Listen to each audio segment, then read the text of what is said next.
Hello बच्चे। बच्चे, आप जीवन में इसे कभी नहीं छोड़ेंगे। आप कभी भी कविता हो या कहानी हो, उसका अर्थ लिखें, भावार्थ लिखें, व्याख्या लिखेंगे या सप्रसंग व्याख्या लिखेंगे। खास करके व्याख्या और सप्रसंग व्याख्या जब भी आपको लिखने के लिए आए तो इसका सहारा जरूर लेंगे, क्योंकि हम जब भी किसी लेखक या कवि की कहानी पढ़ते हैं, उनकी आत्मजीवनी पढ़ते हैं, तो उनकी जीवनी तो हम पढ़ते हैं, उसमें उनके जन्म काल के बारे में दे दिया जाता है, लेकिन वो किस काल में पैदा हुए थे, किस काल में उन्होंने रचना की, अगर इसको आप नहीं डालेंगे तो हिंदी में अच्छा मार्क नहीं उठा पाएंगे। अच्छे अंक अगर प्राप्त करना है तो आपको लिखना होगा कि फलाने नाम के कवि या जिनका नाम आप लेखक में लिख रहे हैं, इस एक गद्यकार, ये लेखक किस काल के थे। तो काल विभाजन आप कैसे करेंगे जब जानकारी रहेगी? तो जानकारी कैसे करना है बच्चों, ध्यान देंगे। साहित्य के विकास काल, साहित्य का विकास तो 410 ईस्वी से ही हुआ था, लेकिन उसका लिखित दस्तावेज नहीं मिलता है। कुछ कुछ कवियों ने रचनाएं की थी, लेकिन उनकी रचनाएं कहाँ पढ़ी हैं, किस रूप में पढ़ी हैं, कब की रचनाएं हैं, इसका सही प्रमाण नहीं मिलता है। सही प्रमाण जो हिंदी का विकास काल है वह 1200 ईस्वी से प्रारंभ होता है। तो हिंदी साहित्य को 3 भागों में विभक्त किया गया। पहला आदिकाल, दूसरा मध्यकाल, जिस मध्यकाल को मध्ययुगीन भी कहते हैं। मध्ययुगीन कवि हैं, मध्ययुगीन लेखक हैं। और आदिकाल जो है उसका काल 1200 से लेके 1600 ईस्वी रहा, और 1600 से 1800 ईस्वी तक मध्यकाल चला, और 1800 ईस्वी से जो वर्तमान काल है वह आधुनिक हिंदी चला। तो बच्चे इस पर थोड़ा सा ध्यान देंगे। जो आदिकाल है, इस आदिकाल को 2 भागों में विभक्त किया गया। पहले जब हमारे कवि आए, आदिकाल में लेखक से ज्यादा कवि ही थे, कविता ही लिखी जाती थी, और वो कवि वीर रस का वर्णन करते थे, जिसमें अल्लाह प्रमुख रूप से लिखा गया। आज तक यह प्रमाणित नहीं हो सका कि अल्लाह की भाषा क्या है, अल्लाह कहां से आया, किस भाषा से आया, कैसे आया, लेकिन आया। और इसके देखा देखे जितने भी राजपूत लोग थे वीरता दिखलाते थे, और उनके दरबार में उनके दरबारी कवि होते थे। जैसे पृथ्वीराज चौहान का नाम सुने होंगे, जिनका 3 गज का सीना था, जो 7 वर्ष की अवस्था में शेर को 2 टुकड़ों में फाड़ दिए थे।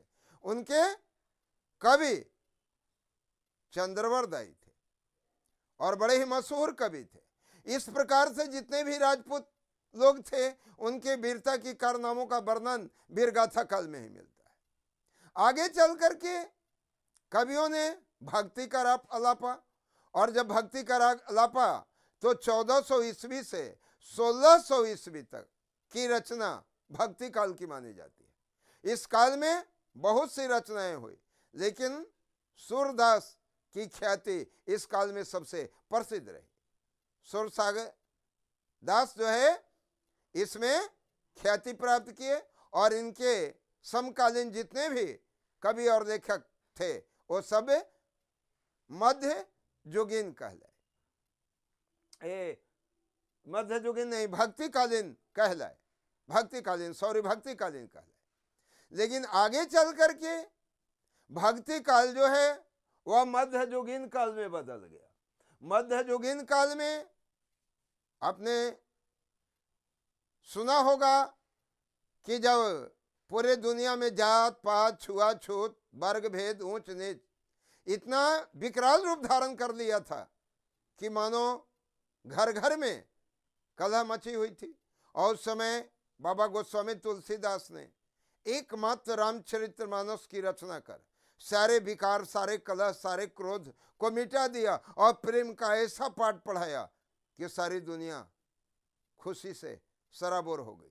तो इस युग में जितने भी कवि और लेखक आए उनको मध्ययुगीन कहा गया, और इस मध्ययुगीन में बहुत से कवि लेखक आए, लेकिन प्रधानता तुलसीदास की रही। तो जैसे ही किसी कवि और लेखक का जन्म हम देखेंगे कि 1216 1400 ईस्वी के बीच में है, तो उनको हम लिखेंगे या वीर गाथा काल के कवि या वीर गाथा काल के लेखक की यह रचना है।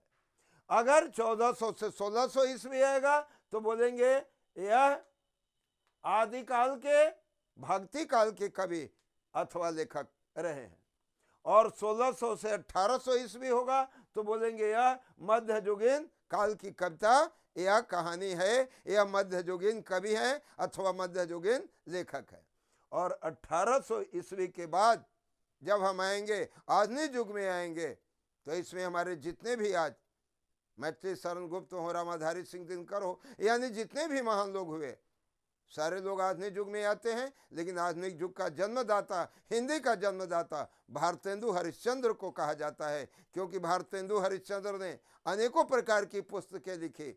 लेकिन जिस समय राजा हरिश्चंद्र सत्य हरिश्चंद्र नाटक लिख रहे थे, लोग कहता है एक किदवंती है, कुछ समय आकाश से आकाशवाणी हुई थी कि यहाँ सत्य भय एक के कांपत सब सुरलोक, यह दू जो हरिश्चंद्र को करण इंद्र और शोक।